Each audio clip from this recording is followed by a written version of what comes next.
ध्वनि, जिसका अर्थ है आवाज। वह आवाज चाहे अच्छी हो या बुरी, जैसे मधुर संगीत की आवाज, किसी के द्वारा प्रेम से बुलाए जाने की आवाज मन को भा जाती है। उसी प्रकार कुत्तों के भौंकने की आवाज या फिर सड़क पर गाड़ियों के हॉर्न की आवाजें हों या फिर किसी के जोर जोर से चिल्लाने की आवाजें हमें बिल्कुल भी नहीं भाती। आज मैं सुमन भारद्वाज, आपकी हिंदी भाषा की शिक्षिका, हिंदी काव्य जगत में छायावादी युग के प्रमुख स्तंभ माने जाने वाले कवि सूर्यकांत त्रिपाठी निराला जी के अंतर्मन की आवाज आपकी पाठ्य पुस्तक के पाठ 1 ध्वनि के अर्थ के रूप में आपको समझाऊंगी। कवि सूर्यकांत त्रिपाठी निराला का जीवन बहुत से दुखों से भरा रहा, परंतु उनके मन की आवाज ने कभी उन्हें निराश नहीं होने दिया। कवि पतझड़ के बाद आने वाली वसंत ऋतु के माध्यम से युवाओं में उत्साह का संचार करना चाहते हैं, क्योंकि कवि आशावादी हैं और उनका मानना है कि जिस प्रकार पतझड़ के बाद वसंत ऋतु का आगमन होता है और पतझड़ में सूख जाने वाले पेड़ भी वसंत के आते ही हरे भरे हो जाते हैं, ठीक उसी प्रकार असफलता के बाद सफलता आती है। इसलिए हमें अपने जीवन में कितने भी कष्टों का सामना क्यों ना करना पड़े, परंतु हमें कभी निराश नहीं होना चाहिए और अपने जीवन को सफल बनाने के लिए हमेशा प्रयासरत रहना चाहिए। कवि के जीवन का एक लक्ष्य है कि वे युवाओं को उत्साहित एवं जागरूक बनाना चाहते हैं, उनमें रचनात्मकता का प्रसार करना चाहते हैं। इसीलिए उनका मानना है कि बिना अपने लक्ष्य को प्राप्त किए उनका अंत नहीं होगा। तो आइए कवि द्वारा रचित ध्वनि नामक कविता को समझने का प्रयास करते हैं। अभी न होगा मेरा अंत, अभी अभी ही तो आया है मेरे वन में मृदुल वसंत, अभी न होगा मेरा अंत। कवि कहते हैं कि अभी तो मेरे जीवन का अंत हो ही नहीं सकता, क्योंकि अभी तो मेरे जीवन का लक्ष्य प्रारंभ हुआ है। अभी तो मेरे वन रूपी जीवन में सुहाना वसंत आया है। मृदुल का अर्थ होता है कोमल, मुलायम, और वसंत कहा गया वसंत ऋतुराज को।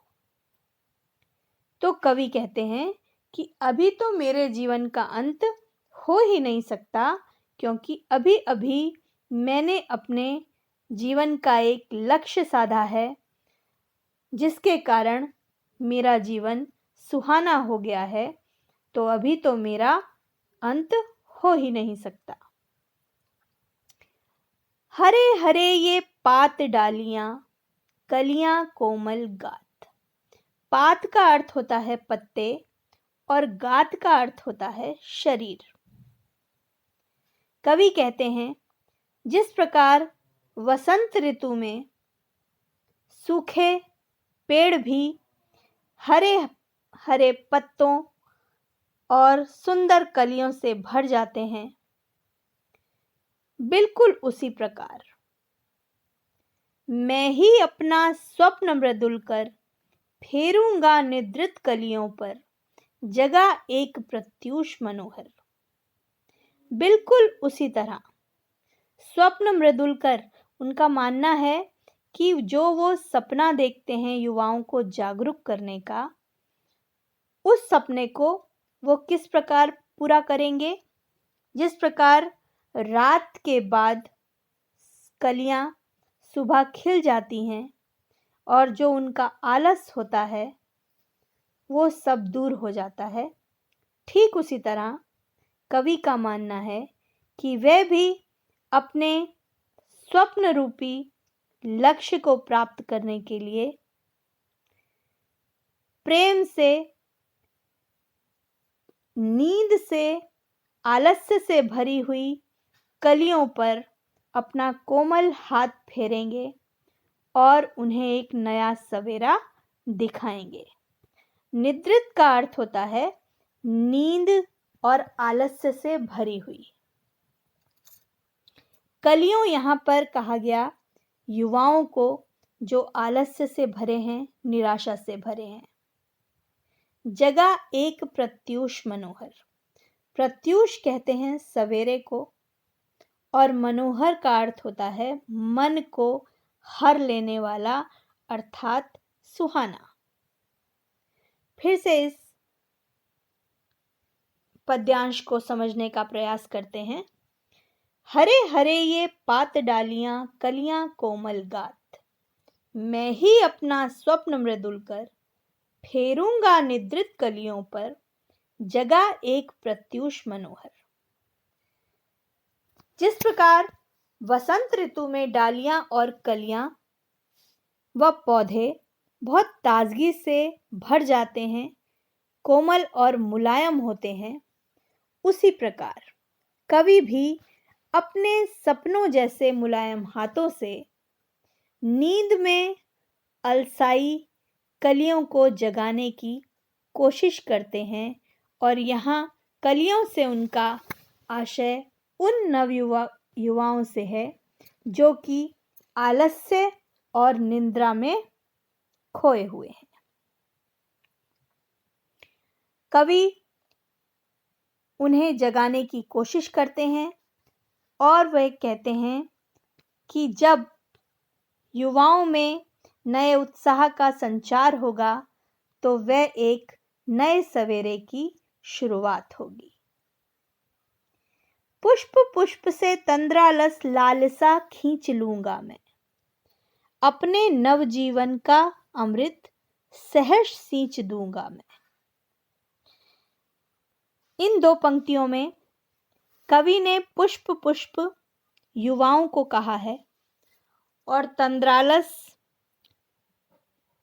तंद्रा प्लस आलस दो शब्दों से मिलकर बना है तंद्रालस। कवि कहते हैं कि युवाओं में जो नींद और आलस से भरा है, मैं उन्हें समाप्त कर दूंगा, अर्थात उनके आलस्य को खींचकर उनके जीवन में अपनी आशावादी सोच का अमृत भर दूंगा और उनके जीवन को नया बनाने का प्रयास करूंगा। पुष्प पुष्प से तंद्रालस, तंद्रा प्लस आलस, यहाँ तंद्रालस शब्द में दीर्घ संधि का प्रयोग हुआ है। लालसा का अर्थ होता है इच्छा।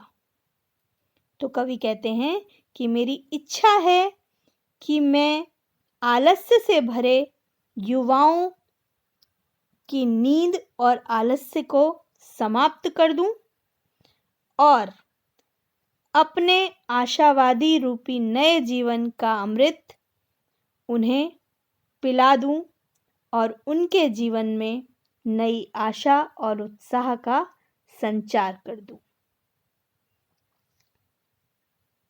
अंत में कवि कहते हैं, द्वार दिखा दूंगा फिर उनको, हैं मेरे वे जहां अनंत, अभी न होगा मेरा अंत। कवि कहते हैं कि जब फूल खिल जाएंगे तो वसंत उन्हें इस सुंदर संसार के दरवाजे खोलकर उसका मनोहारी दृश्य दिखा देगा। अर्थात मैं आलसी और नींद में सोए हुए नवयुवकों को, जो कि अपने जीवन से निराश हो चुके हैं, उनमें आशा का संचार करूंगा और उनमें संभावनाओं के दरवाजे खोल दूंगा। उन्हें उनके जीवन की नई आशाएं, नई संभावनाएं, नई रचनात्मकताएं दिखा दूंगा, जिससे कि उन्हें ये पता चलेगा कि उनके जीवन में अनंत संभावनाएं हैं। अर्थात सफलता के अनंत अवसर उनका इंतजार कर रहे हैं, जिसके लिए उन्हें अपना आलस्य और निराशा को त्यागना पड़ेगा। अभी न होगा मेरा अंत। कवि कहते हैं कि जब तक मैं युवाओं को जागरूक ना बना दूं, उन्हें उत्साहित ना कर दूं, तब तक मेरा अंत हो ही नहीं सकता, क्योंकि अभी मेरा उद्देश्य पूरा नहीं हुआ है। इस प्रकार यदि हम सोचें तो वसंत ऋतु का तो कभी अंत होता ही नहीं, बल्कि वसंत तो एक शुरुआत है, क्योंकि वसंत में खिले फूल ही तो भविष्य में फल बनते हैं और वही फल जीव जंतुओं को भोजन के रूप में खुशियां बांटते हैं और फिर उन्हीं फलों के बीजों से एक नया पौधा अर्थात एक नई पीढ़ी की शुरुआत होती है। इसीलिए बसंत बार बार कहता है, अर्थात कवि बार बार कहते हैं कि अभी उनका अंत नहीं होगा, अभी तो उनके जीवन में अनंत संभावनाएं बची हैं। तो इसी प्रकार आशा है कि आपको इस कविता ध्वनि का अर्थ समझ आ गया होगा। अगली कक्षा में हम इसके अभ्यास कार्य को करेंगे। तब तक स्वस्थ रहें, सुरक्षित रहें और हमेशा आशावादी बने रहें। धन्यवाद।